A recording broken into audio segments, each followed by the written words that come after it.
माँ पराजगदम्बा भवानी को प्रणाम। आइए हर रोज के भांति आज भी चर्चा कर लेते हैं, आज भी सत्संग कर लेते हैं।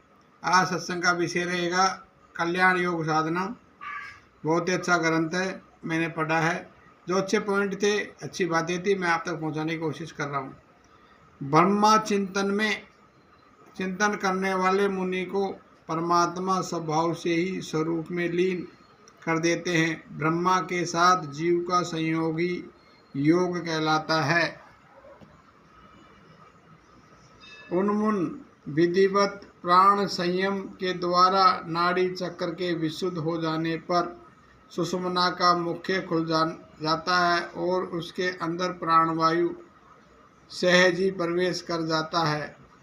सुषुम्ना में प्राणवायु संचालित होने पर मन का जो स्थिर भाव प्राप्त होता है उसे स्थिर अवस्था का नाम अनुमनी अवस्था है। गोरखनाथ जी ने कहा है, प्राणवायु को सुषुम्ना नाड़ी में प्रवेश होने पर प्राण स्थिर हो जाने पर कामादि रिपुगुणादि फिर नाड़ियों को दूषित नहीं कर पाते। अष्ट दोषों से नाड़ियाँ दूषित नहीं होती। कुंडलिनी शक्ति सुषुम्ना से चलकर ब्रह्मरंध्र में जब स्थापित होती है तब शिव शक्ति परम योग प्राप्त होता है, साधक योग को प्राप्त हो जाता है। योग के सम्यक अभ्यास से रोग जरा जन्य क्लेश का परिहार होता है। इच्छा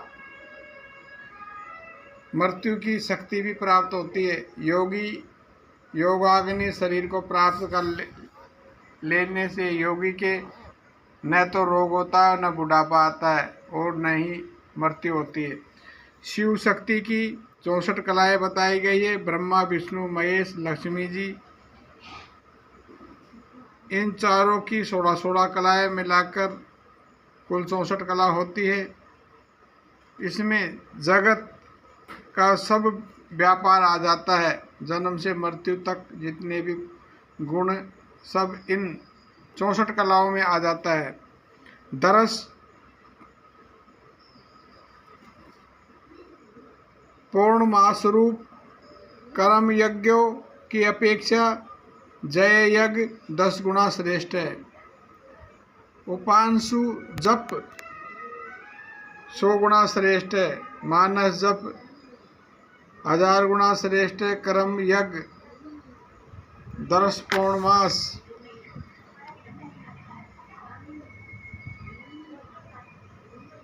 ये जो 4 पाक यज्ञ है, वैश्विक देव बलिकर्म, नित्य श्रद्धा और अतिथि पूजन, वे यज्ञ 16वें अंश का बराबर भी नहीं है।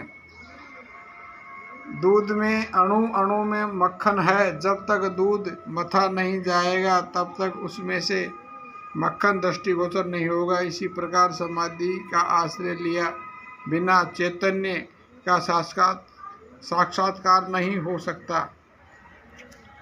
बहुत ही अच्छी और गुड जानकारी मित्रों मैंने आपको दी है। हम हमारे चैनल पर ऐसी नई नई जानकारियाँ लेके आते रहते हैं। हमारे चैनल द्वारा दी गई जानकारी अच्छी लगे तो चैनल को लाइक करें, शेयर करें। हरिओम तत्सत।